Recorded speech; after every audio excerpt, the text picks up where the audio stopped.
Alors, nous voulons aujourd'hui encore avancer sur ce sujet, conduit par l'Esprit de Dieu.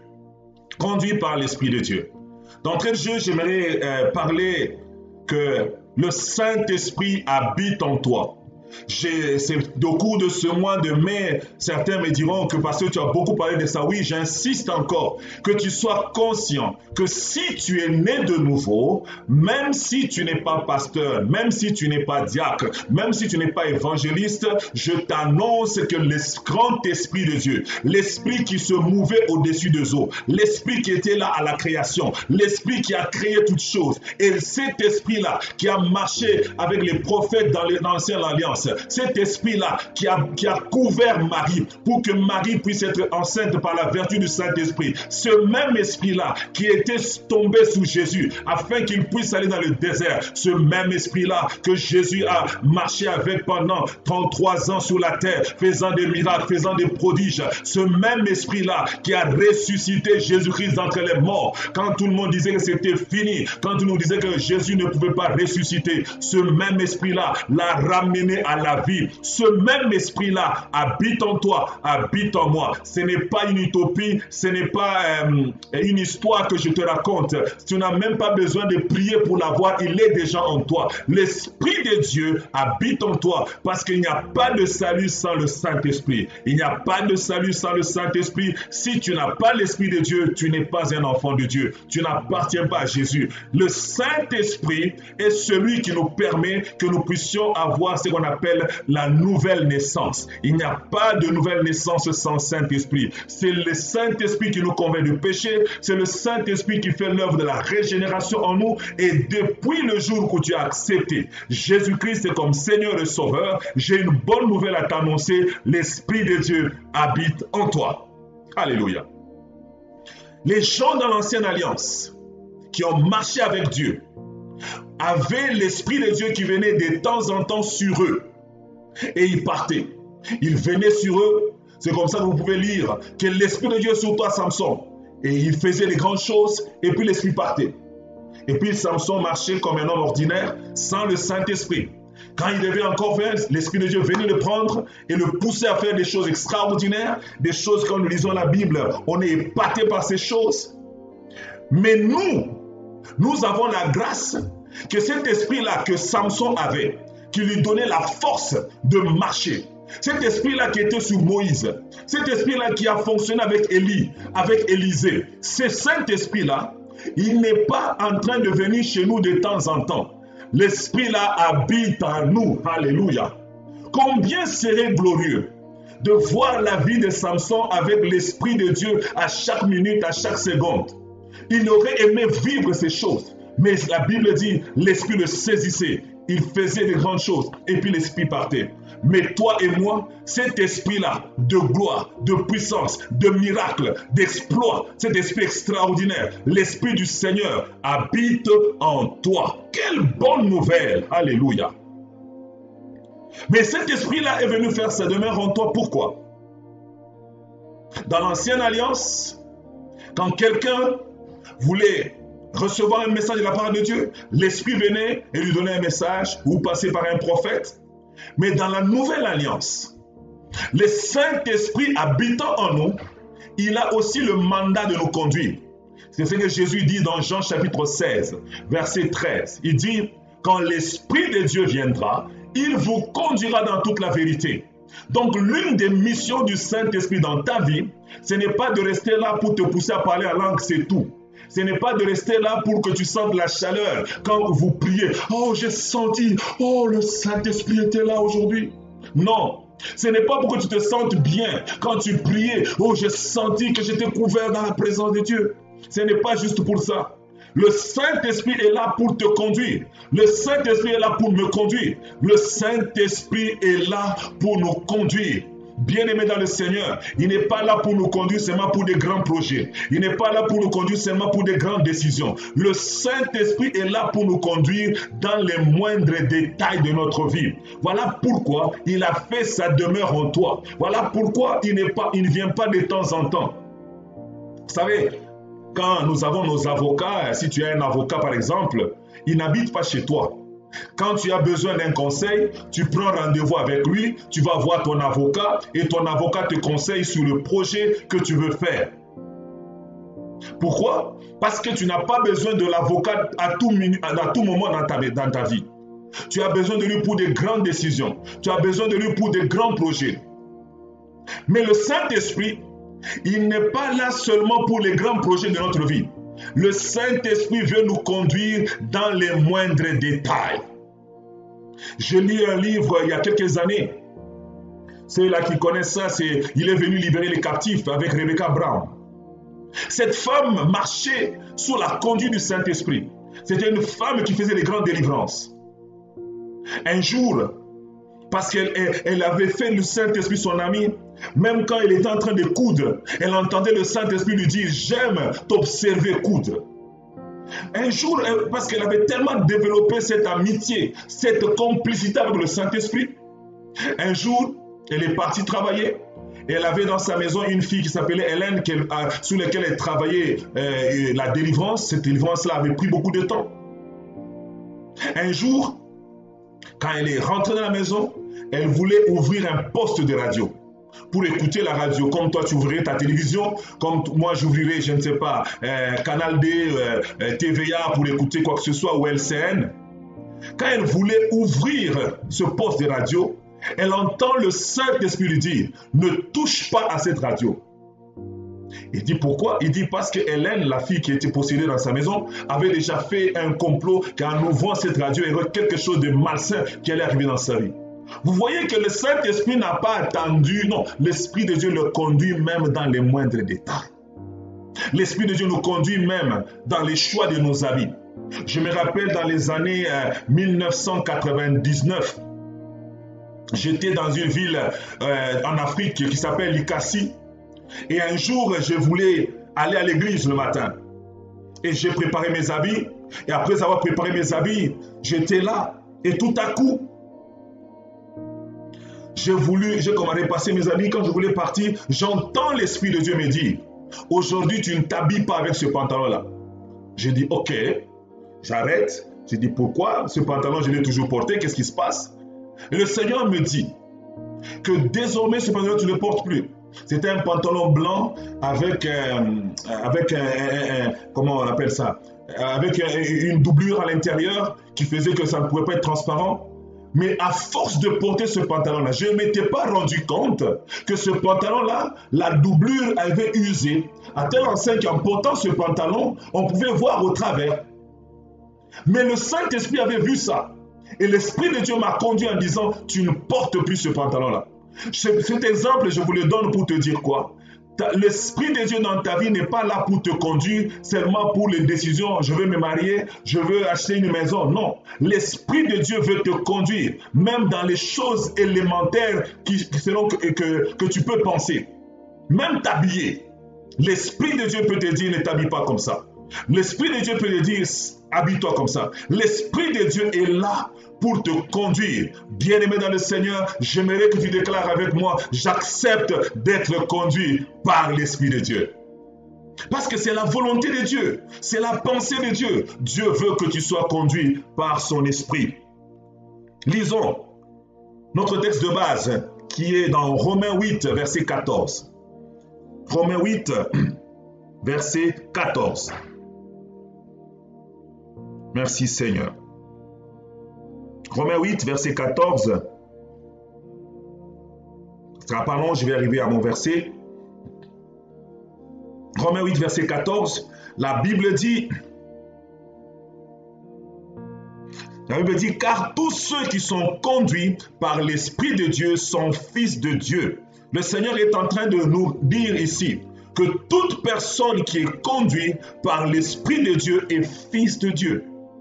Et ce soir, j'aimerais avancer avec cette pensée en lisant d'autres textes qui vont nous aider à comprendre l'importance d'être conduit par l'Esprit de Dieu. C'est la pensée de Dieu. C'est Dieu qui veut que tu sois conduit par son Esprit.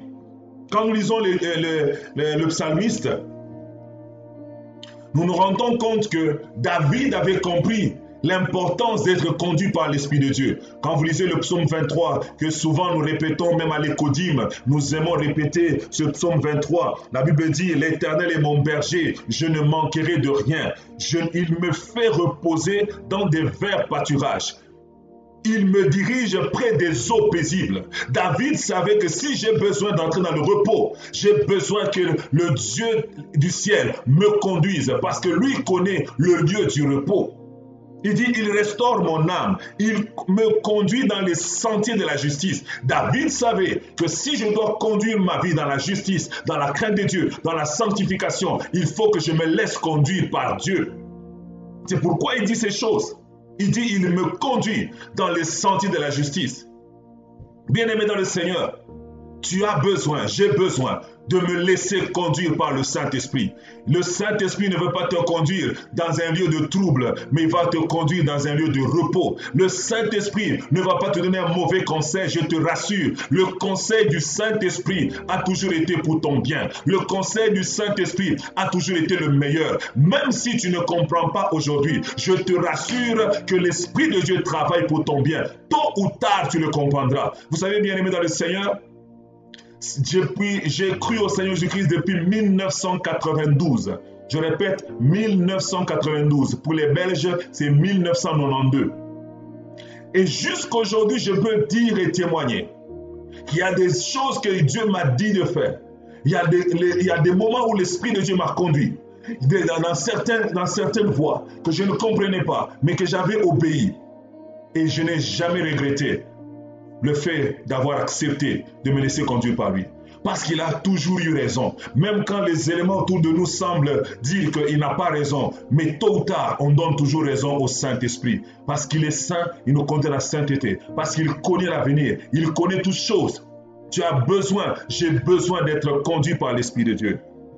Un autre texte que j'aime beaucoup dans Proverbes chapitre 16. Proverbes chapitre 16, le verset 25. La Bible dit, telle voie paraît droite à un homme, mais son issue, c'est la voie de la mort. Telle voie paraît droite à un homme, mais son issue, c'est la voie de la mort. La version du Semeur le donne comme suit. Bien des hommes pensent être sur le bon chemin.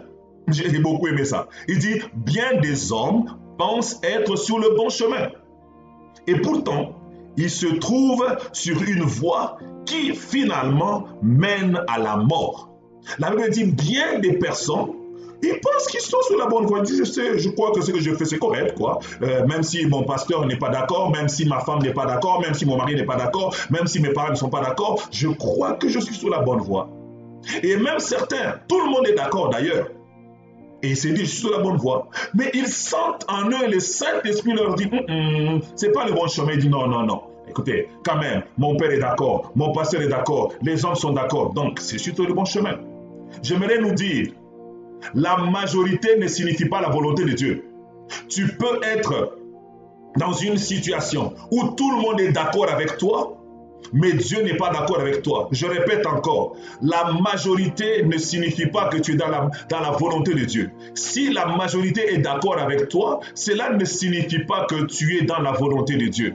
La Bible nous dit que quand Akab avait appelé les prophètes pour savoir est-ce que je vais à la guerre ou je n'y vais pas, la Bible dit tous les autres faux prophètes ont commencé à dire l'Éternel sera avec toi, vas-y. Mais il y a eu un seul homme qui s'appelle Michée, qui a dit ce n'est pas la volonté, qui était là et qui a dit c'est pas la volonté de Dieu.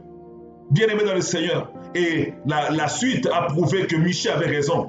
Comme pour dire, ce n'est pas parce que toutes les voix autour de toi te disent que tu es dans le bon chemin que tu l'es forcément. Tu as besoin de ne pas marcher en fonction des voix qui sont autour de toi, mais de marcher en fonction du Saint-Esprit. Les voix qui sont autour de toi peuvent être manipulées par le diable. Les voix qui sont autour de toi peuvent être manipulées par la chair, manipulées par les événements, manipulées par la circonstance. Mais ce que l'Esprit de Dieu te dit, ça là, ce n'est que la vérité et la pure vérité. C'est pourquoi nous avons besoin d'être conduits par le Saint-Esprit. Et la Bible nous dit une chose. La Bible nous dit que l'Esprit de Dieu habitant en toi, Et la Bible dit, tous ceux qui sont conduits par l'Esprit de Dieu sont fils de Dieu. Pourquoi tu me diras, j'ai les prophètes? Oui, je crois aux prophètes. Mais la volonté de Dieu, c'est qu'ils te conduisent. La Bible dit, les brebis entendent ma voix et elles me suivent. Dieu veut que tu le suives toi directement. Le but de cet enseignement, c'est de t'amener à avoir une intimité avec le Saint-Esprit, à t'amener à une dimension où tu sais être conduit par le Saint-Esprit par toi-même. Parce que Dieu veut qu'il n'y ait pas trop d'intermédiaires entre lui et toi.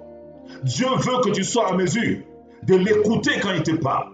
Dieu veut avoir une relation d'intimité. Vous savez, quand on parle d'une relation d'intimité, ce n'est pas une relation qu'on fait aux yeux et aux yeux de tout le monde. Quand l'homme et la femme sont en intimité, ils ne font pas sur la place publique. Et quand Dieu veut que tu sois en intimité avec lui, il s'attend que tu puisses passer du temps avec lui pour qu'il te parle toi. Il y a des choses que Dieu ne dira jamais à un prophète sur ta vie. Il y a des choses que Dieu ne montrera jamais à un prophète sur ta vie. Parce que ce sont des choses qu'il veut parler cœur à cœur avec toi. Et pour ce faire, nous avons besoin de comprendre comment être conduit par le Saint-Esprit. L'apôtre Paul nous dit, marchez selon l'esprit et vous n'accomplirez pas ainsi les désirs de la chair. Parce que les désirs de la chair sont contraires à ceux de l'esprit. Quand tu sens dans ton cœur cette bataille entre les œuvres de la chair ainsi que le fruit de l'esprit, la seule chose qui va t'aider à marcher, c'est à avoir la victoire, c'est marcher selon l'esprit. Suivre le conseil de l'esprit. Parce que ta propre chair peut être le plus grand ennemi de ta destinée. Ta propre chair, tes propres désirs, tes propres sentiments, émotions peuvent être les plus grands ennemis de ta destinée. Tu as besoin du Saint-Esprit. J'ai besoin du Saint-Esprit. Non seulement qu'il habite en moi, mais que je me laisse conduire par lui. Et nous avons dit que l'Esprit de Dieu utilise plusieurs moyens pour nous conduire. Plusieurs personnes pensent que le Saint-Esprit nous conduit seulement par la prophétie. Non, la prophétie est l'une des voies, mais l'Esprit de Dieu utilise plusieurs voies pour nous conduire. Parce qu'il veut avoir une relation avec tout un chacun de nous. La Bible dit, tous n'ont pas le don de prophétie. Donc si tout le monde n'a pas le don de prophétie, comment les fils de Dieu peuvent être conduits seulement par la prophétie? C'est pour cela que j'aimerais te dire aujourd'hui que l'Esprit de Dieu utilise plusieurs voies. Et nous avons vu hier 3 voies. J'aimerais juste les mentionner et puis nous allons passer dans notre enseignement de ce soir. Nous avons parlé que l'Esprit de Dieu nous conduit au travers la parole de Dieu, au travers les saintes écritures. La Bible dit, ta parole est une lampe à mes pieds. Ça veut dire, si je veux poser mon prochain pas, j'ai besoin d'une lampe. Je ne connais pas l'avenir. Je ne sais pas de quoi il est fait. Je ne sais pas ce que le diable prévoit contre moi. Je ne sais pas si je mets mon pied dans la bonne ou dans la mauvaise direction. Mais la Bible dit, la parole de Dieu est une lampe qui va m'éclairer, qui va m'orienter, qui va me montrer où est-ce que je vais, pour me dire, ne va pas où il va. Ou pour me dire, arrête, ou pour me dire, fais ceci ou fais cela. Il va me montrer où est-ce que je dois poser mon prochain pas. J'ai besoin de développer la méditation de la parole de Dieu afin que le Saint-Esprit utilise la connaissance que tu as pour te conduire avec la parole, pour te dire que non, ne fais pas ça parce qu'il est écrit, ne dis pas ça parce qu'il est écrit. Et cela va t'aider à marcher dans la volonté de Dieu.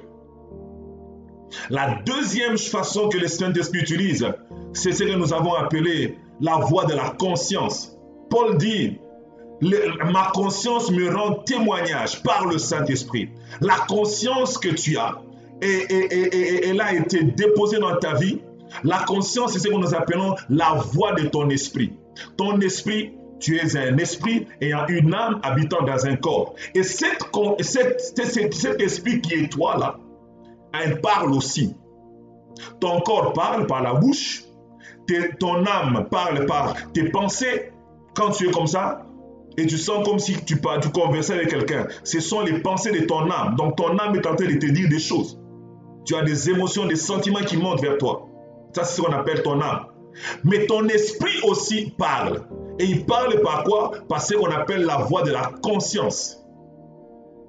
Et le Saint-Esprit, pour te parler, pour me parler, pour nous diriger, il donne un message à ta conscience. Et ta conscience, ayant reçu les témoignages de l'Esprit, vient te révéler cela. La conscience, c'est la petite voix que tu entends de temps en temps. Quand tu veux faire quelque chose, elle te dit non, ne fais pas ça Jean-Sébastien, ne fais pas ça Mathieu. Mais toi, tu t'entêtes, moi je m'entête. Souvent, nous étouffons la petite voix de la conscience qui est en nous. Mais Dieu nous appelle par ce séminaire à pouvoir reprendre la bonne conscience. Et j'ai dit, il y a certains qui ont une mauvaise conscience. Si ta conscience est souillée, si ta conscience est morte, qu'est-ce qui va se passer? Tu ne seras même pas en mesure de pouvoir recevoir le message de ta conscience. Mais je prie Dieu qu'il puisse ressusciter et sanctifier la conscience de toute personne qui me suit en ce moment, afin que ça soit un canal pur par lequel le message de Dieu va t'atteindre. Bien-aimé dans le Seigneur, la conscience est comme un tuyau. L'eau peut être pure, mais si ça passe au travers un tuyau qui est sale, l'eau à la sortie sera sale aussi. Tu as besoin d'une conscience pure. Et la troisième chose que nous avons vue, c'est la voie de la paix. La voie de la paix intérieure. Bien-aimé, Christ a dit, je vous donne la paix, non comme le monde le donne. C'est une paix qui surpasse toute intelligence. Une paix qui ne dépend pas des circonstances ni des événements. Cette paix-là peut te donner des alertes. Cette paix-là peut te donner un feu rouge, un feu vert ou un feu jaune.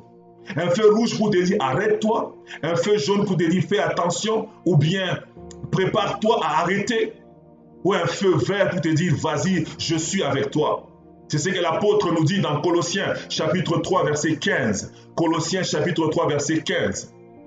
Dans la version du Semeur, la Bible nous dit ceci, que cette paix que vous avez reçue de Christ puisse gouverner vos décisions.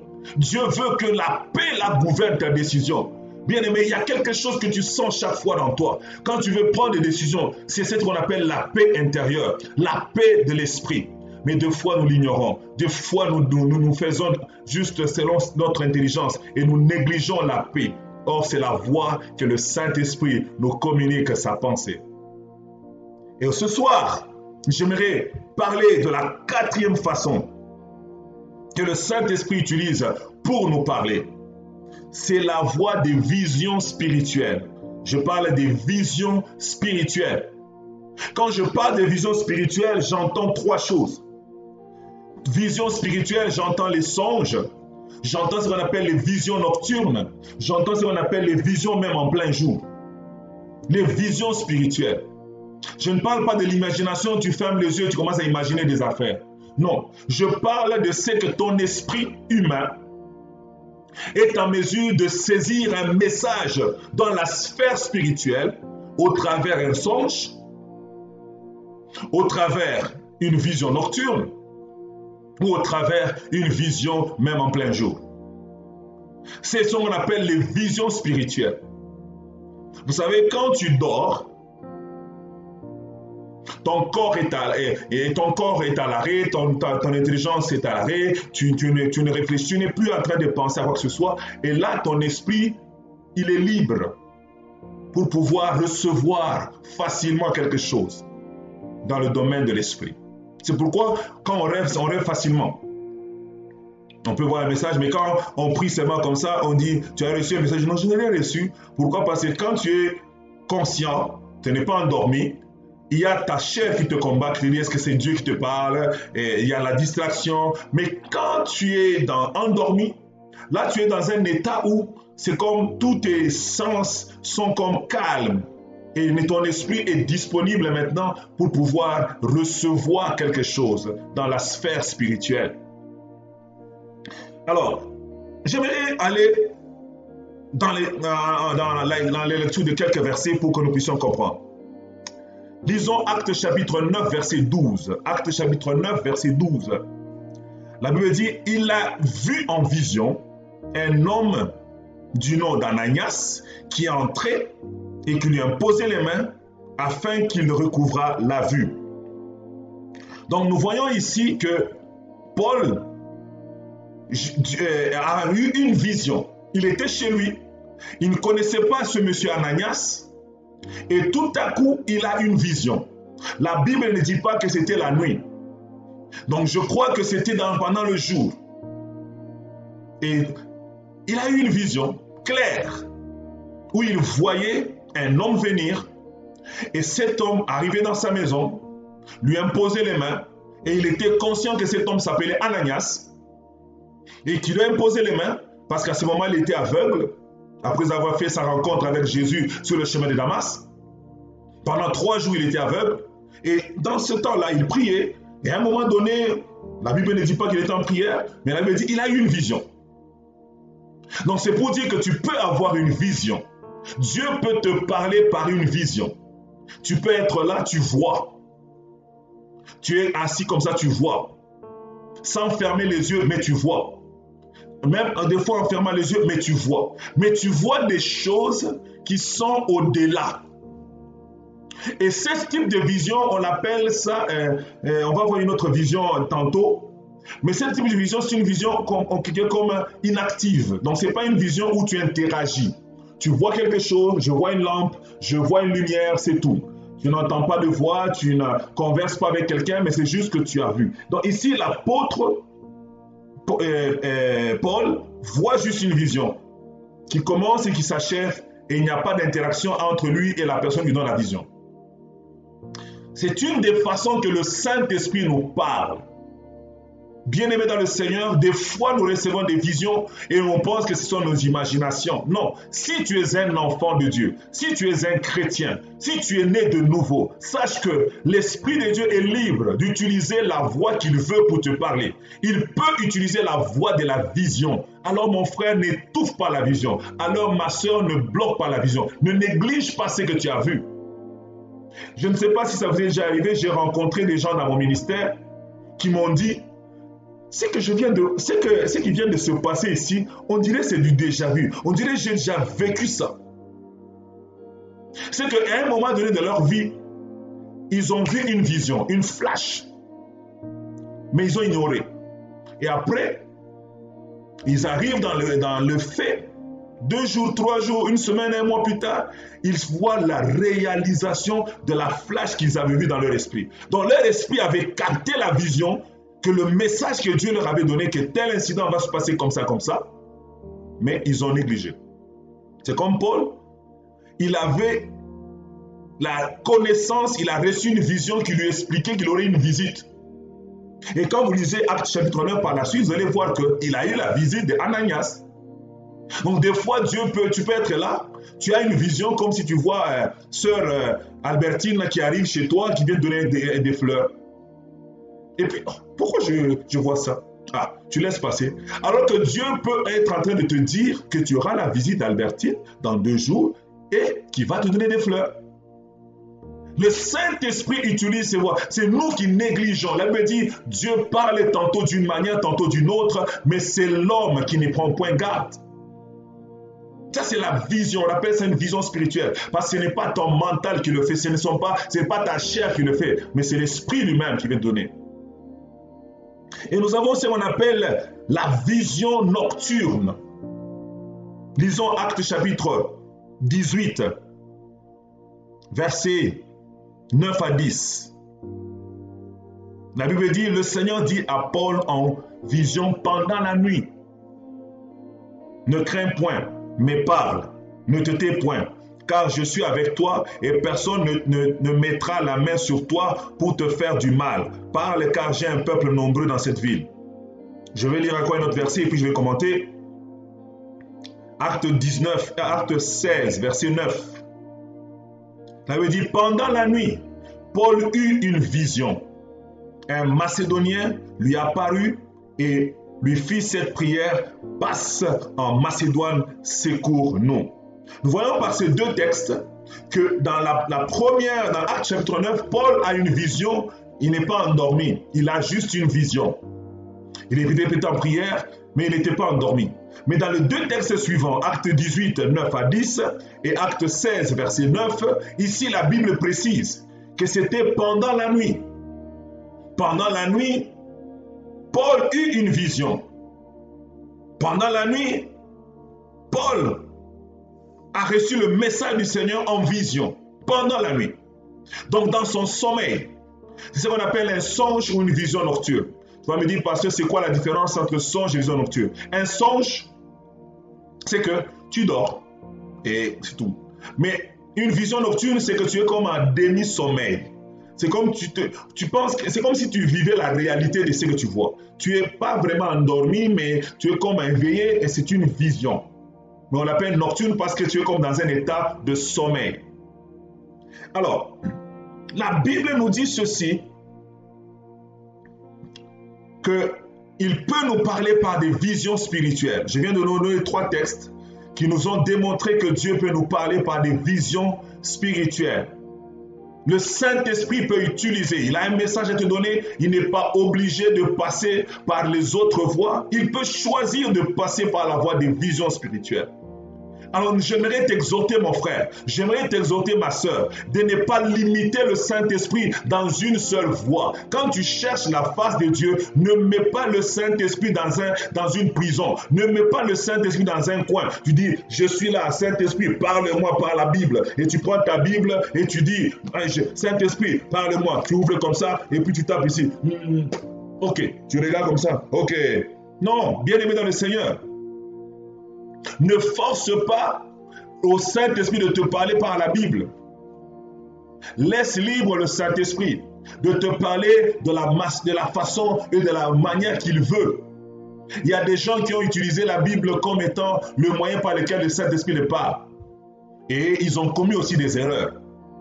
Il y a un homme, on nous racontait une histoire par ceux qui nous encadraient, qu'il y avait un frère qui aimait toujours, quand il veut connaître la volonté, il dit, Seigneur, voici ma Bible, c'est ta parole, je voudrais que tu me montres ta volonté. Et il ferme les yeux. Et puis il fait la Bible comme ça, et puis il dit, il ouvre. Et puis il dit, il faut lever la main, il dit, là où mon doigt va aller, c'est là où le Saint-Esprit veut que je parle. Bah, il est parti. Et puis il ouvre comme ça. Un jour, ce monsieur-là, il en fait la même pratique de dire que je veux que l'Esprit me parle seulement par la parole. Et en le faisant, il est tombé sur le verset qui dit « Judas alla se pendre ». Et là, il devait obéir. Est-ce que tu vas te pendre? Tu ne vas pas te pendre. Parce que tous les jours de sa vie, chaque fois qu'il tombait sur un verset, il le faisait. Il le mettait en pratique. Il dit « Non, c'est ce que Dieu veut me parler ». Et ce jour-là, il ferme les yeux. Judas alla se pendre. Il dit « Oh non, c'est pas ça ». Il a fait une deuxième fois. Judas alla se pendre. C'est quand il a commencé à avoir peur. Il dit, est-ce que Dieu me demande de me pendre? Il est allé voir son pasteur dit, non. Le problème n'est pas le Saint-Esprit. Le problème, c'est que le diable sait que toi, tu as confiné l'Esprit de Dieu dans un coin. Et c'est pour cela qu'il t'a conduit à l'erreur. Dieu ne peut pas te demander de te pendre parce que celui qui se pend ou celui qui se suicide commet un péché.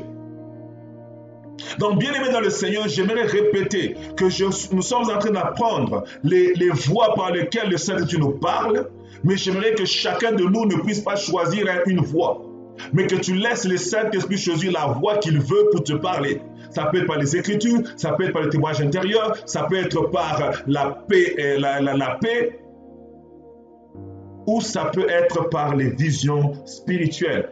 Je connais des gens qui disent, je veux que Dieu me parle, il va dormir. Et pour avoir un songe. Non. L'Esprit de Dieu peut te parler par une vision pendant le jour. Tu n'es pas obligé d'aller dormir. Je connais beaucoup de gens quand ils sont en retraite, quand c'est le temps de repos, ils vont dormir parce qu'ils veulent s'attendre que l'Esprit de Dieu leur parle. Là, tu imposes au Saint-Esprit de te parler seulement par la voie des songes. Mais le vœu de Dieu, c'est que tu laisses libre cours au Saint-Esprit. Le vœu de Dieu, c'est que tu laisses le Saint-Esprit choisir la voie qu'il a décidé d'utiliser pour te parler. Lisons, j'aimerais approfondir un peu sur les songes, parce que les songes, c'est une des voies que j'ai dit, une des voies qui est le plus utilisée aussi, que le Saint-Esprit utilise souvent pour nous parler. Et quand nous lisons dans la Bible, nous allons voir que le Pharaon, le roi d'Égypte, il a eu un jour un songe. Et ce songe-là lui disait que il faut... et personne ne pouvait l'interpréter. Et puis on a appelé Joseph qui a interprété le songe. Et ce songe était significatif. Ce songe était en train de projeter l'avenir de son pays sur les 14 prochaines années. 7 années d'abondance et 7 années de famine. Bien aimé dans le Seigneur, imagine un peu si ce pharaon-là avait négligé son songe. Il ne serait pas au courant que Dieu venait de lui donner l'agenda de 14 années qui suivent de sa vie. Dieu venait de lui donner le plan de 14 années. Qu'est-ce qui va se passer dans les prochaines 14 années? Et lui donner, l'amener à prendre une sagesse pour mieux vivre les 14 années. Combien d'entre nous chrétiens nous négligeons les songes? Combien d'entre nous chrétiens on dort, on se réveille, on a un songe, je dis ah c'est juste un songe. Bien aimé dans le Seigneur, si tu es un vrai chrétien, sache une chose, que Dieu utilise aussi les songes. Des fois même les païens, ils utilisent un songe pour les parler aux païens. Et combien plus forte raison, toi chrétien, tu ne peux pas négliger un songe. Tu ne peux pas négliger un songe. Moi, j'ai toujours dit, vaut mieux prendre le temps d'examiner que de le négliger. Parce que tu ne sais pas quel est le message. Vous savez, regardez, je ne sais pas si vous avez déjà lu dans Genèse, là où on parle du songe de Pharaon. On a dit quoi? On a vu des brebis, des vaches grasses et des vaches maigres. Des vaches. Mais derrière les vaches, il y avait des années. Lui, il pouvait penser que est-ce que je dois élever des vaches? Il dit, bon, de toute façon, je suis pharaon, je n'ai pas besoin des vaches, moi. Mais Dieu ne lui parlait pas des vaches. Il y avait un message codé derrière cela. Des fois, tu peux voir un songe qui peut être insignifiant à tes yeux, mais qui contient un message puissant. Peut-être pour la destinée d'une nation, la destinée d'une famille, la destinée de tes enfants. Mais nous négligeons cela. Bien-aimé dans le Seigneur, ne néglige pas les songes que tu reçois. Si tu n'en comprends pas le sens, prie Dieu qui te donne le sens de ce songe-là. Si tu n'arrives pas, va voir les aînés dans la foi, va voir les serviteurs de Dieu, les servants de Dieu qui peuvent t'aider à interpréter ton songe. Parce que Dieu passe par la voie du songe pour nous parler. Lisons Job, chapitre 33. Job, chapitre 33, versets 14 à 18. Job, chapitre 33, versets 14 à 18. La Bible nous dit, Dieu parle cependant, tantôt d'une manière, tantôt d'une autre, et l'on n'y prend point garde.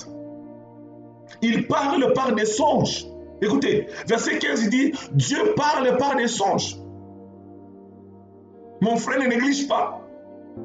Dieu parle par des songes. Souvent, nous voulons, quand on veut que Dieu va nous parler, chacun attend une grosse voix dans sa maison qui va sortir dans un mur. Thierry, je veux te parler. Comme on a vu dans les films de Moïse. Bien aimé dans le Seigneur, ça ne se passe pas toujours comme ça. Ça ne se passe pas toujours comme ça. La majeure partie du temps, Dieu parle à ton esprit au travers les voix que nous avons vues, les 3 voix et la 4e voix, la voix des visions spirituelles. Il dit, il parle par des songes, par des visions nocturnes.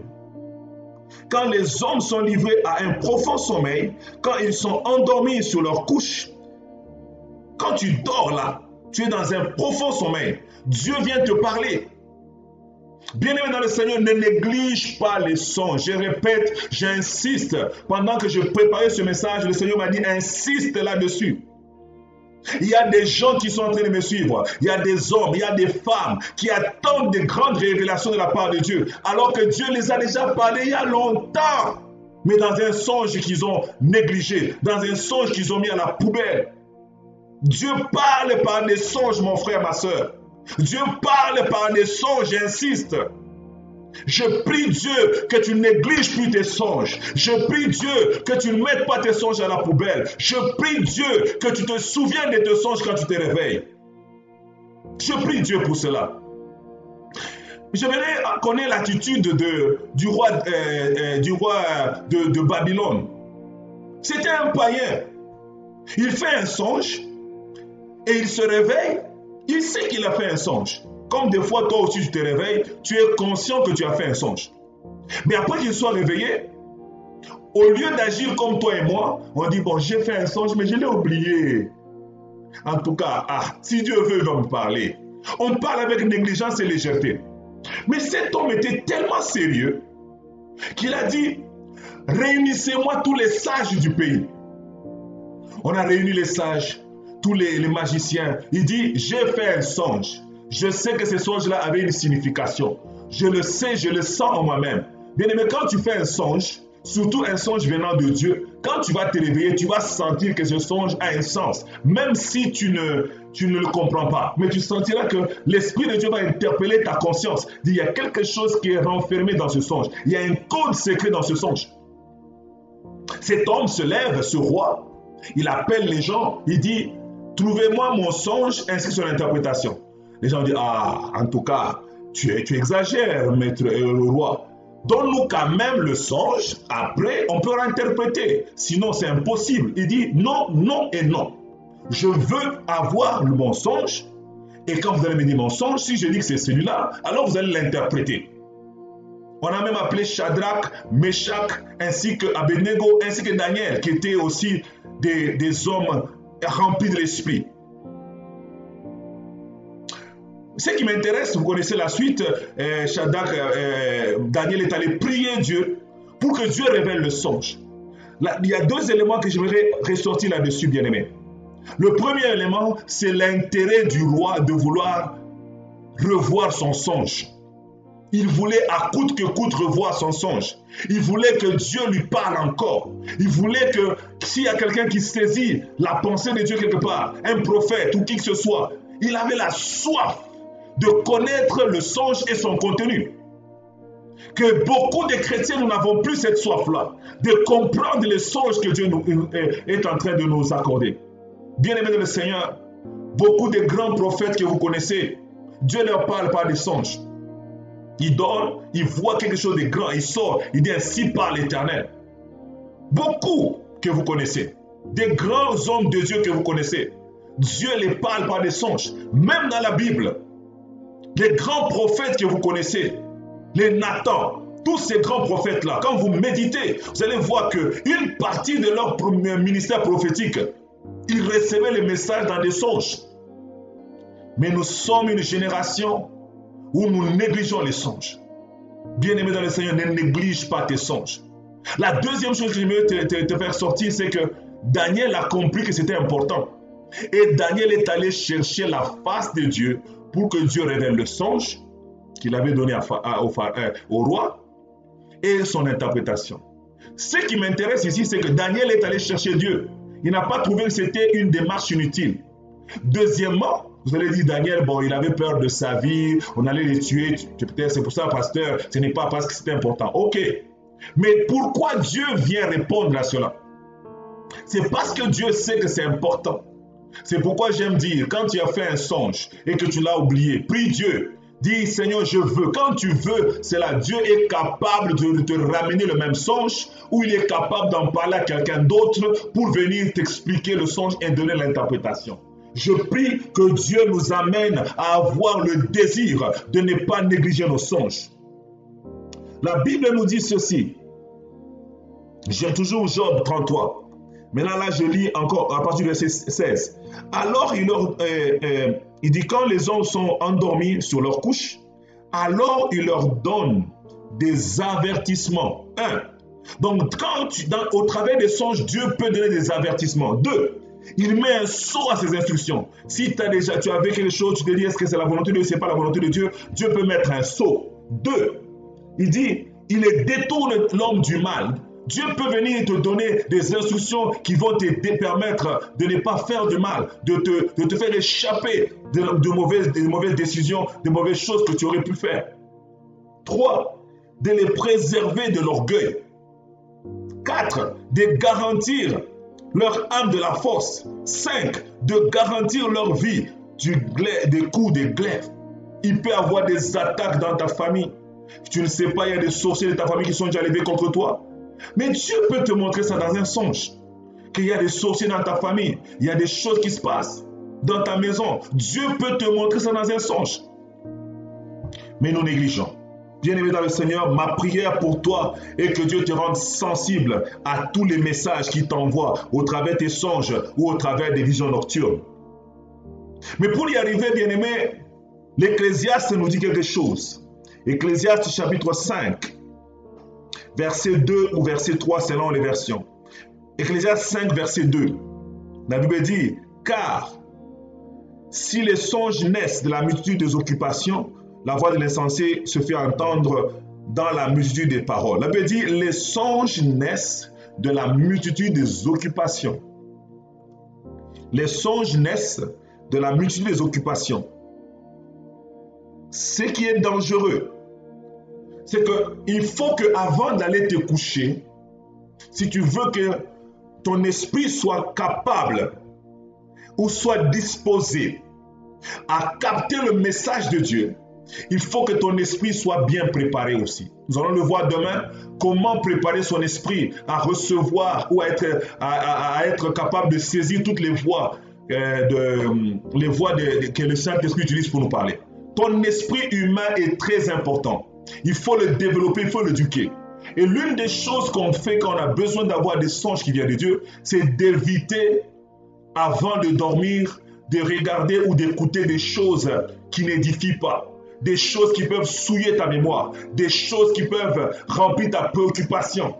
Essaye de remplir avant de dormir. C'est pourquoi on te demande de prier avant de dormir. Parce qu'en priant, tu es en train de dégager toutes les préoccupations de tes pensées, les préoccupations de ta journée, tu les dégages et tu permets à ton esprit d'être libre.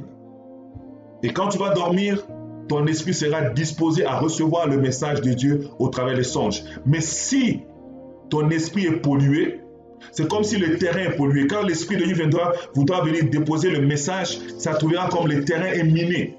Et c'est comme ça que tu vas commencer à avoir des rêves, tu manges, ou tu rêves, tu es en train de te balader au centre d'achat. Pourquoi? Parce que tu étais dans le centre d'achat ou bien tu as pensé trop au centre d'achat, tu as dit nous sommes dans le confinement, quand on va sortir, tu as tellement pensé à ça, quand tu dors, tu vas rêver ça. Pourquoi? Parce que ton esprit était trop préoccupé par ça. Mais c'est pourquoi on demande de prier avant de dormir, de lire la parole avant de dormir, afin que tu amènes ton esprit à être libre pour être en mesure de recevoir le message de Dieu dans le songe. Gloire au Seigneur. La cinquième façon que le Saint-Esprit utilise pour nous parler, c'est ce qu'on appelle la voix du Saint-Esprit. La voix du Saint-Esprit, ou d'autres étudiants de la Bible l'appellent la voix audible. Vous avez déjà entendu des prophètes qui disent « Dieu m'a parlé par une voix audible ». Ça dit qu'il n'a pas entendu la voix dans son esprit, mais il l'a entendu avec ses oreilles humaines, les oreilles qu'il entend sa femme parler, son mari parler. C'est la voix audible. Et quand ça arrive, tu peux être là, quand l'Esprit de Dieu te parle directement par la voix audible, tu peux même tourner pour dire, est-ce qu'il y a quelqu'un? Tu tournes autour de toi parce que tu sens que c'est comme si c'est réel, c'est comme s'il y a une personne physique à côté de toi qui vient de te parler. Ce n'est pas à l'intérieur de ton esprit que tu reçois le message, mais tu le reçois vraiment comme s'il y avait un homme à côté de toi, comme s'il y avait une personne qui t'appelait. C'est ce qu'on appelle la voix audible. Mais c'est cette façon de faire de l'esprit est très rare. Dans tous les hommes de Dieu que j'ai vus dans la parole de Dieu, c'est très rare que le Seigneur utilise cette voix. Et même dans les hommes de Dieu, et qui dans l'âge de l'Église, les hommes de Dieu témoignent que c'est très rare que Dieu leur parle. Je connais des hommes d'Église, je peux compter au bout de doigts les fois où l'Esprit de Dieu m'a parlé directement. L'Esprit de Dieu nous parle au travers toujours des choses, au travers la parole, au travers la voix intérieure qu'on appelle la conscience, au travers la paix, au travers les visions nocturnes, les songes. Mais pour nous parler directement comme ça, c'est rare, mais ce n'est pas impossible. Je l'enseigne pour dire que c'est faisable, mais je te dis aussi que c'est rare. Tu n'es pas là à chercher cette dimension-là. Comme je l'ai dit, toutes les voies, on ne doit pas les chercher. On doit plutôt être disposé. Quand l'Esprit de Dieu va les utiliser, tu es disposé. Mais si tu es en quête, je veux Seigneur que tu me parles par une voix audible, tu risques d'entendre ce qu'on n'entend pas. Tu risques d'entendre le diable te parler. Mais laisse-toi libre au Saint-Esprit et l'Esprit de Dieu va choisir la voix qu'il faut pour te parler.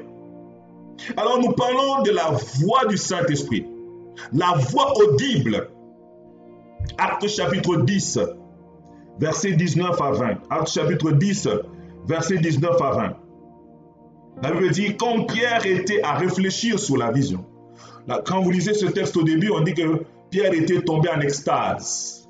il a vu quelque chose, de toute façon on va parler de ça plus tard. Après ça, il est sorti de l'extase. Là, il était assis, il commençait à réfléchir sur la vision qu'il venait de voir quand il était en extase. Et la Bible dit, là, l'Esprit lui dit, là, c'est l'Esprit qui lui a parlé. Il a eu entendu une voix audible. L'Esprit de Dieu lui a dit, voici, 3 hommes te demandent, lève-toi, descends, pars avec eux sans hésiter, car c'est moi qui les ai envoyés.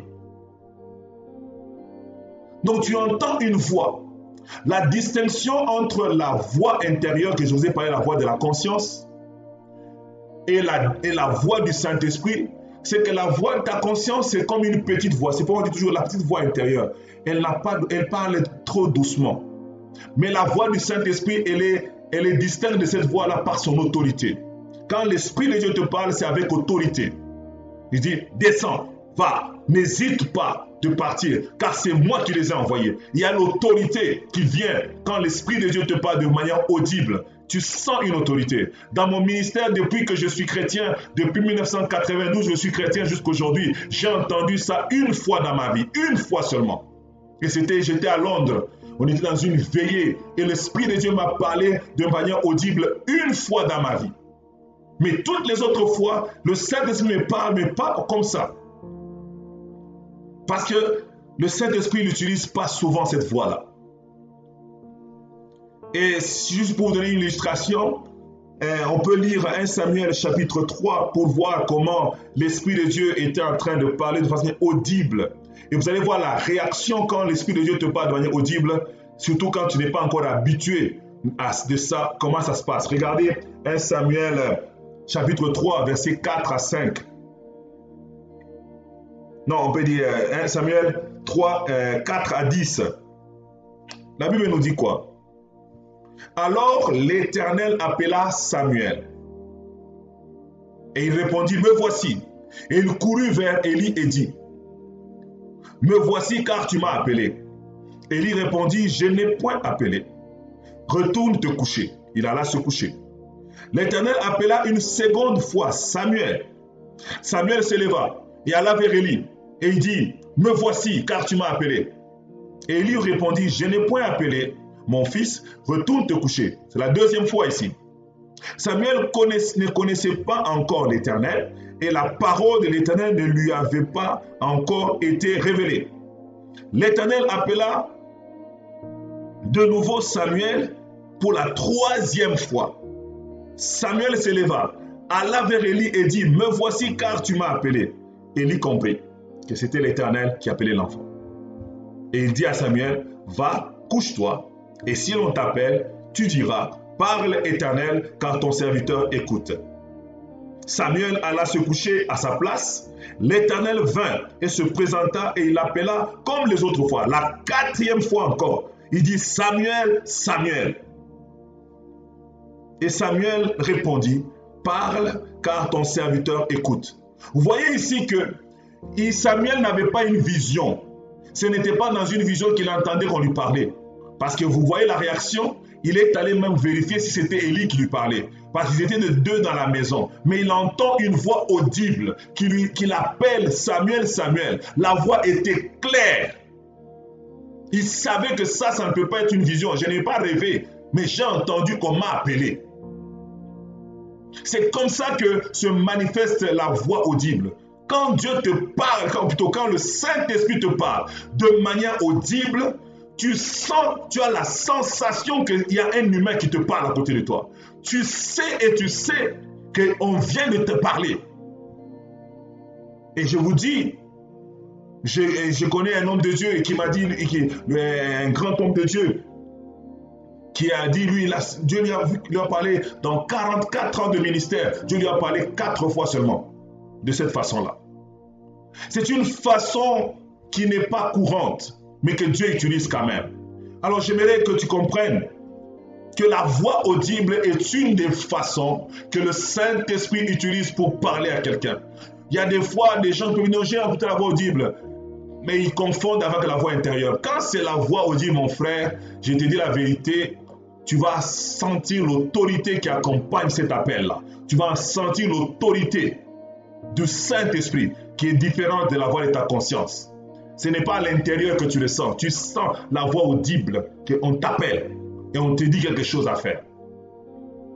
Je prie Dieu qu'il t'amène à reconnaître la voix audible, comme il a enseigné à Samuel à reconnaître la voix audible par la voix de Élie. Élie lui a dit non, je reconnais maintenant que ça c'est Dieu qui te parle. Bien-aimé dans le Seigneur, et Samuel ne savait pas que Dieu parlait par cette voix. Il avait dit, il ne connaissait pas encore la parole de l'Éternel, il ne savait pas comment Dieu pouvait parler. Bien-aimé dans le Seigneur, et il a été coaché, il a été enseigné par un autre homme de Dieu qui avait déjà eu cette grâce-là d'entendre la voix du Seigneur, et cela l'a permis de pouvoir aussi reconnaître le Seigneur. Bien-aimé dans le Seigneur, pour cette partie, si tu veux développer cette grâce-là, ou si tu veux être en mesure de reconnaître cela quand Dieu nous parle, il faut aussi accepter le coaching des hommes de Dieu, des femmes de Dieu, des personnes qui sont en avant de toi et qui peuvent t'aider à reconnaître, parce que des fois c'est confondant avec comme si c'est quelqu'un qui te parle.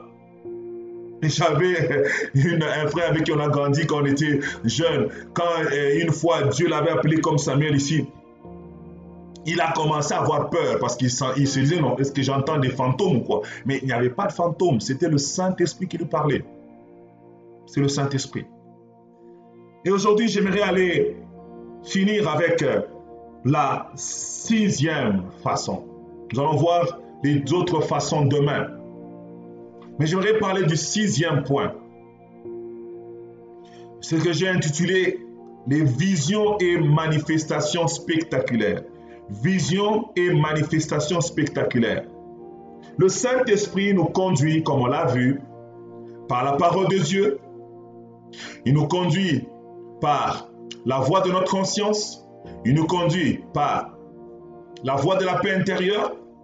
Il nous conduit par la voie des visions spirituelles et il nous conduit aussi par la voie audible ou la voix de l'Esprit de Dieu lui-même. Donc, il y a ces 5 façons qu'il fait. Mais il y a aussi une 6e façon qu'il utilise. C'est ce que nous catégorisons dans ce qu'on appelle le spectaculaire. C'est-à-dire que Dieu utilise des visions ou des manifestations qui sont spectaculaires. Donc, ça vient comme faire un wow. Ça vient comme étonner. Et ça aussi, c'est une façon qui est rare. L'Esprit de Dieu le fait, mais c'est rare. L'Esprit de Dieu est un gentleman, il aime utiliser les autres choses que je vous ai nommées. Chaque fois que je spécifie que c'est qui est rare, je vais spécifier que ça c'est rare. Donc le Saint-Esprit peut aussi nous conduire de façon spectaculaire. Le Saint-Esprit peut nous amener à vivre des expériences juste parce qu'il veut nous parler. Et ici, j'entends par des manifestations, des visions qu'on appelle des visions ouvertes et des extases. L'extase. Si je parle des visions ouvertes par rapport aux visions que je nous ai parlé dans les visions spirituelles, une vision ouverte, c'est une vision où on t'ouvre à la conversation. On t'ouvre à réagir à la vision. Il y a des visions où tu dis, j'ai vu une table. Tu as vu une table, point. J'ai vu un tableau et on écrivait telle chose, telle chose. C'est une vision spirituelle. Mais une vision ouverte qui est catégorisée comme étant spectaculaire, c'est quand tu as une vision et tu commences à parler, tu converses dans cette vision-là. Lisons Actes chapitre 9, versets 10 à 11. Actes chapitre 9, versets 10 à 11. La Bible dit, « Or, il y avait à Damas un disciple nommé Ananias. Le Seigneur lui dit dans une vision, « Ananias, et il répondit, « Me voici, Seigneur. » Regardez ici. Ce n'est pas la voix audible, parce que on a dit dans une vision. Donc c'est dans une vision. Il voit une vision Ses yeux sont ouverts, il est en train de voir dans le domaine de l'esprit. Et dans ce domaine-là, il entend qu'on l'appelle. Dans la vision qu'il est en train de voir, on l'appelle là-dedans. Et il répond, me voici. On dit, lève-toi, va dans la rue qu'on appelle la droite et cherche dans la maison de Judas un nommé Saul de Tarse, car il prie. Dieu lui parle et lui réagit. Si vous lisez la suite, il commence même à dire, mais Seigneur, c'est celui-là qui a persécuté. Donc il y a une conversation, on appelle ça la vision ouverte. C'est une vision spectaculaire parce que ce n'est pas comme les autres visions. C'est une vision où Dieu te permet de réagir dans la vision. Tu parles et Dieu parle dans la vision. La vision est toujours là, tu es en train de parler et Dieu parle. C'est une vision spectaculaire parce que ça sort de l'ordinaire. Normalement, je vois quelque chose et puis c'est tout. Mais là, on m'appelle dans la vision. Et je réponds à cette vision-là. C'est pourquoi on l'appelle une vision spectaculaire. J'aimerais te dire que Dieu peut le faire aussi avec toi. Comme il a fait avec Ananias dans le Nouveau Testament, il peut aussi le faire avec toi. Tu vois une vision et tu entends une voix qui sort de la vision et toi tu parles dans cette vision-là. C'est possible que tu vives et que tu expérimentes ces choses-là. Il y a aussi ce qu'on appelle les extases. Les extases, c'est que tu tombes ou tu tombes comme, on peut dire, un peu inconscient ou quoi que ce soit, comme des fois dans les églises, vous, si tu es pentecôtiste, tu as déjà vu des gens, on prie pour eux et puis ils tombent comme s'il dort ou quoi que ce soit, on ne sait pas s'il dort, on ne sait pas s'il est réveillé. Et puis quand il s'est réveillé, il dit non, j'ai vu des choses. C'est ça. Donc l'Esprit de Dieu veut te parler, mais au lieu de te parler juste comme ça, mais il te fait tomber d'abord en extase. Être en extase, c'est ce que certains disent, je suis ravi en esprit. Tu peux entendre des gens qui disent, le Seigneur me ravit en esprit. Et j'ai vu que je suis allé, et le Seigneur m'a ravi en esprit, et j'ai vu que je me retrouvais, par exemple, à Kigali. C'est que l'Esprit de Dieu te fait tomber en extase. On appelle ça tomber en extase, être ravi en esprit. Nous allons lire deux textes pour confirmer ces choses dans la parole. Actes chapitre 10, 9 à 11. La Bible dit, le lendemain, comme ils étaient en route, ils s'approchaient de la ville et Pierre monta sur le toit vers la 6e heure pour prier. Il eut faim et il voulut manger. Pendant qu'on lui préparait à manger, il tomba en extase et il vit le ciel ouvert et un objet semblable à une grande nappe attaché par les quatre coins, qui descendait et s'abaissait vers la terre. Comprenez? Donc, Pierre, il était en train de prier. Tout d'un coup, paf, il est tombé en extase. Il était seul. Il n'y a pas un pasteur qui a prié pour lui et puis qui l'a imposé les mains. Non, tout seul, il est tombé en extase. Ça peut arriver que tu sois dans ta chambre tout seul et tu tombes en extase. Ça peut arriver que tu sois dans ta maison tout seul et tu tombes en extase. Et ça ne demande pas des heures pour que tu vois beaucoup de choses. J'aimerais juste nous dire, quand quelqu'un te dit non, j'ai vu, et vous voyez, il vous donne beaucoup de visions, il dit mais il a vu quand? Juste un peu de temps comme ça. Le monde spirituel a une vitesse très élevée que le monde temporel. Quand je ferme les yeux et que je reçois des visions de la part de Dieu, je peux recevoir plusieurs choses, mais dans une minute. Alors quand je commence à t'expliquer ça, tu dis, ah, tout ça il a justement maintenant, parce que c'est deux mondes différents. Le monde temporel va à une certaine vitesse, mais le monde spirituel va à une grande vitesse. C'est comme ça que quand Dieu te permet de tomber en extase, ça peut être une fraction, tu as dormi ou tu étais par terre en extase, ravi en esprit pendant peut-être 2 minutes, 3 minutes, 4 minutes, mais quand tu te réveilles, tu commences à raconter des choses, les gens disent tout ça s'est passé dans les 5 minutes. Oui, dans les 5 minutes. Les gens qui travaillent à l'hôpital peuvent être témoins de dire que les gens qui sont comme dans le coma, des fois quand ils sortent du coma, ils vous racontent des choses. Et vous voyez que les choses qu'ils vous racontent versus peut-être le temps qu'ils étaient là-dedans dans le coma, c'est comme non proportionnel. Parce que la notion de la vitesse dans la sphère spirituelle est différente de la notion de notre vie de tous les jours. Donc c'est être ravi en esprit. Apocalypse chapitre 1 verset 10. La Bible dit, je fus ravi en esprit au jour du Seigneur et j'entendis derrière moi une voix forte comme le son d'une trompette. Donc le Seigneur peut aussi te parler de cette manière-là, d'une manière spectaculaire. Tu tombes en extase, tu es seul à la maison, tu es à l'église, la gloire de Dieu tombe dans la salle et tout à coup, bouf, tu tombes. Ou tu perds l'équilibre. Et à ce moment-là, tu n'as plus conscience de la réalité présente. Tu commences à avoir conscience d'une autre réalité qui est carrément le monde spirituel. C'est comme ça qu'il y a des gens qui visitent l'enfer. C'est pourquoi il y a des gens qui vous avez entendu des témoignages. Oh non, j'ai visité l'enfer. La personne est tombée par terre où elle s'est comme mise dans une position endormie pendant une fraction de temps. Elle était en extase. Et là, elle a été ravie en esprit. Il y a des gens qui ne dorment même pas. Ils sont juste comme ça. Ils sentent comme si ils connaissent, on peut dire quoi. Ils perdent la notion de la réalité présente pour une fraction de temps. Et il vous dit, j'ai été ravi en esprit et le Seigneur me montrait telle chose. J'ai été ravi en esprit et j'ai vu telle chose.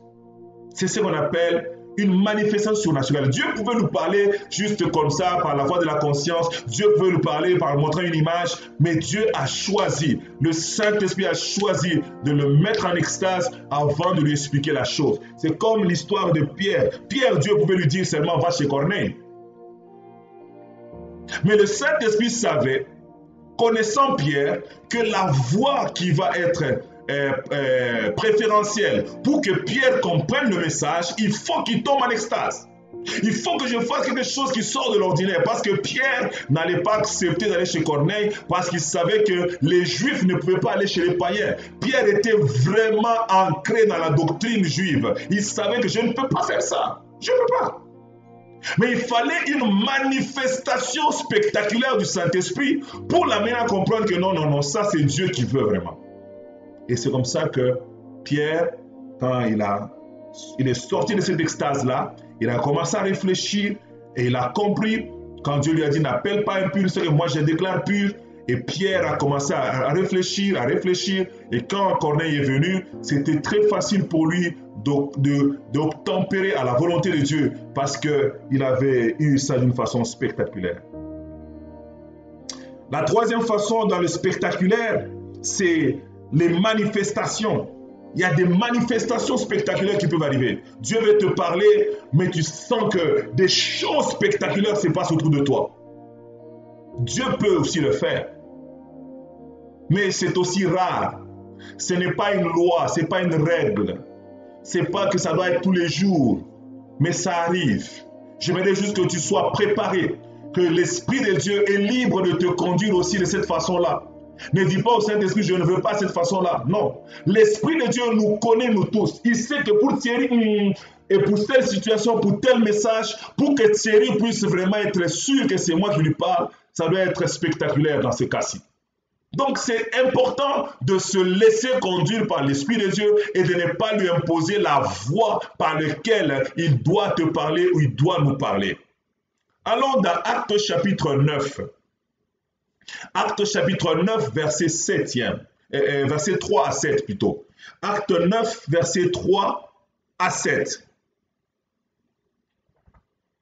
La Bible dit, comme il était en chemin et qu'il approchait de Damas, tout à coup, une lumière venant du ciel resplendit autour d'eux. Voyez un peu. Dieu voulait parler à Saul, qu'on appelle maintenant Paul. Paul était en train de partir convaincu pour aller attraper les chrétiens. Dieu veut lui parler. Le Saint-Esprit veut l'interpeller qu'il est sur un mauvais chemin.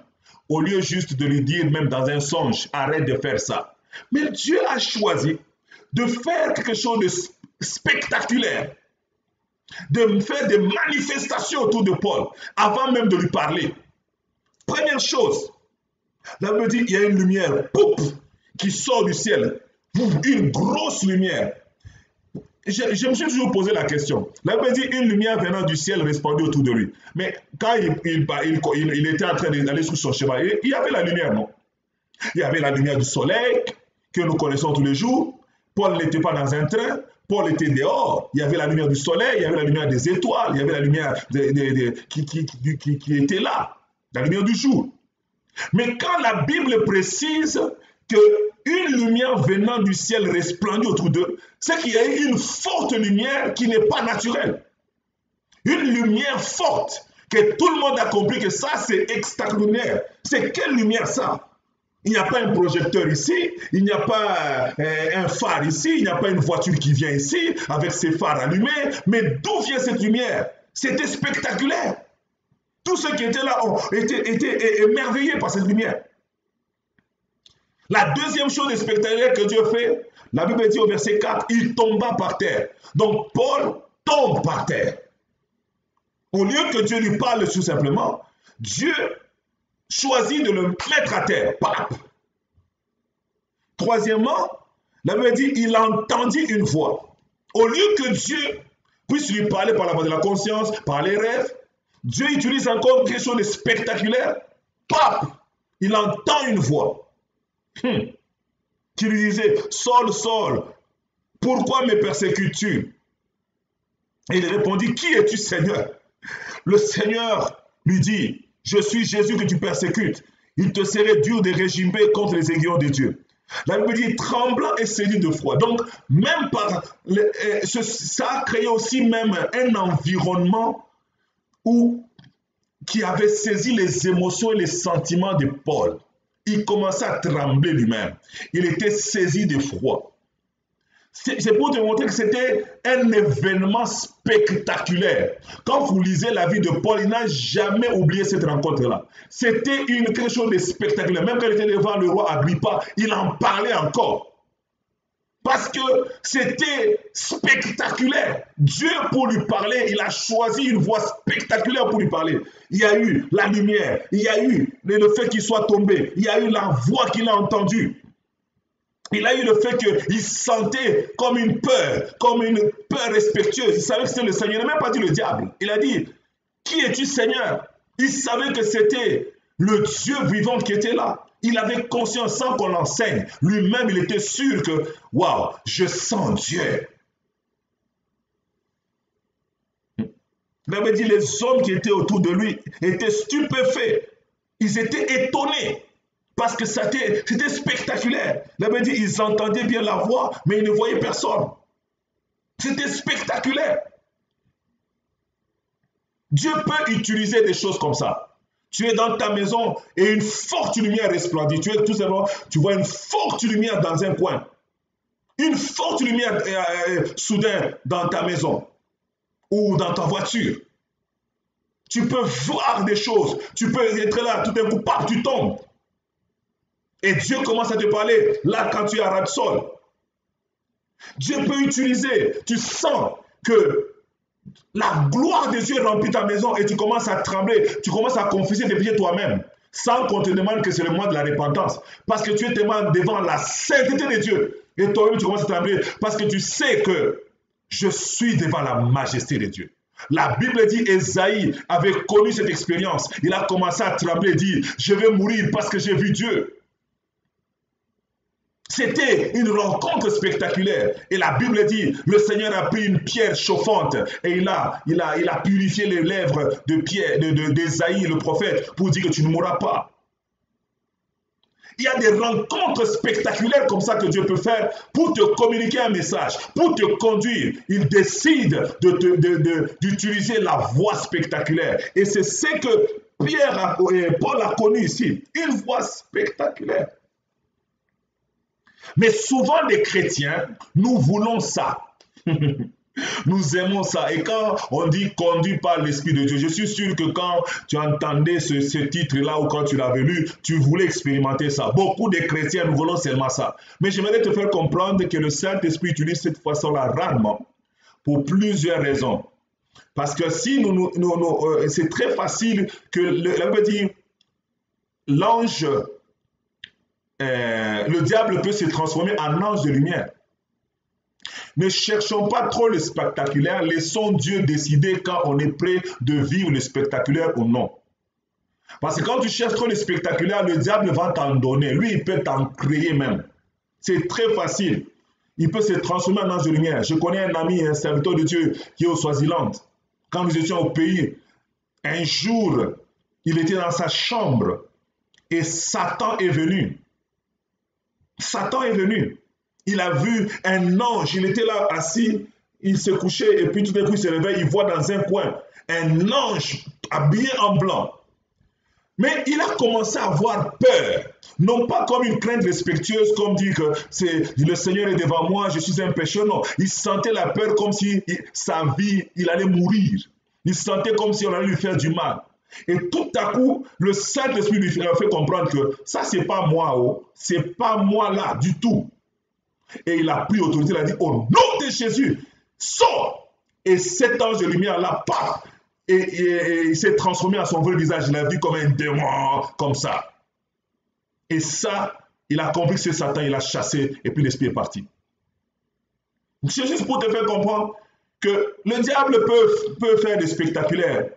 Il peut imiter le spectaculaire. Mais ce que le diable a difficile à imiter, c'est imiter la parole de Dieu. C'est imiter la foi de ta conscience, c'est imiter la paix intérieure, surtout la paix intérieure, parce que c'est Jésus qui te donne cette paix-là. Il ne peut pas te la fabriquer. Mais j'aimerais quand même te dire, sois aussi disposé de pouvoir être conduit par le Saint-Esprit en passant par la voie spectaculaire. Dieu est grand, Dieu est merveilleux, Dieu est puissant, Dieu conduit son peuple, il conduit ses enfants. Il peut te conduire également par la voie spectaculaire. Je prie Dieu que s'il a destiné de te conduire par la voie spectaculaire, que tu ne fuis pas sa présence, que tu puisses accepter sa présence, que tu sois heureux de cela, que tu sois heureux de vivre cette expérience-là, car ça sera une expérience mémorable. Bien-aimé dans le Seigneur, nous allons nous arrêter là ce soir et j'aimerais juste te rappeler les 6 points que nous avons déjà vus hier et aujourd'hui. Le Saint-Esprit est disposé à te conduire. Il peut te conduire, par la parole de Dieu. C'est pourquoi tu dois méditer la parole de Dieu, parce que la Bible déclare, il va te rappeler les choses que Dieu t'a dites. L'Esprit de Dieu va te rappeler, par la parole de Dieu, il va te conduire. Il va même te conduire à prendre de meilleures décisions par la parole de Dieu. Deuxièmement, il te conduit par la voie de ta conscience. Il faut juste que ta conscience soit pure. Et nous allons voir demain comment travailler toutes ces choses-là, que notre esprit puisse avoir une bonne conscience. On va le voir demain. Troisièmement, il te conduit par la voie de la paix intérieure. La paix que Christ donne, non pas la paix du monde extérieur, la paix de Christ. Et cette paix se manifeste comme une lampe de signalisation. Feu rouge, feu jaune, feu vert. Pour te dire arrête ou fais attention ou bien ralentis ou bien continue, je suis avec toi. Et quatrièmement, il utilise la voie des visions spirituelles qui sont les songes, les rêves que tu fais, les visions nocturnes, les visions dans la journée. Et cinquièmement, il utilise la voix audible. Tu entends la voix du Saint-Esprit comme s'il y avait quelqu'un à côté de toi. Et sixièmement, il utilise la façon spectaculaire, par des visions, par des manifestations spectaculaires, par des extases. Ce sont les 6 voies jusqu'ici que nous avons vu que le Saint-Esprit peut utiliser pour te parler. Et bien aimé dans le Seigneur, j'aimerais t'amener à prier maintenant. Là où tu es dit, Saint-Esprit, conduis-moi. Saint-Esprit, conduis-moi. Dis, Saint-Esprit, je suis disposé à être conduit par l'une des 6 voies que tu nous as enseignées jusqu'ici. Je suis disposé et disponible. Commence à prier le Seigneur, que le Saint-Esprit de Dieu t'accorde la grâce de l'écouter par les voies qu'il veut, au travers de ces 6 voies. Prions le Seigneur. Père, je prie pour chaque homme, je prie pour chaque femme qui est en train de m'écouter ce soir. Laisse que le Saint-Esprit puisse l'éclairer. Laisse que le Saint-Esprit amène son esprit à être disposé, à être connecté à la sphère spirituelle au travers l'une de ces 6 voies. La voie de la parole, la voie de la conscience, la voie Ô Dieu de la paix intérieure, la voix des visions spirituelles, la voix de la voix audible, la voix, ô Dieu, du spectaculaire, Père, des visions, des manifestations, ainsi que, ô Dieu, des extases. Je prie que, ô Dieu de gloire, que mon frère ne soit pas fermé à aucune de ces voix, dans le nom puissant de Jésus, que ma soeur ne soit pas fermée à aucune de ces voix, dans le nom puissant de Jésus, que le Dieu de grâce, que le Dieu tout-puissant puisse vous amener à marcher sous la conduite du Saint-Esprit. Au nom de Jésus. Amen, amen, amen.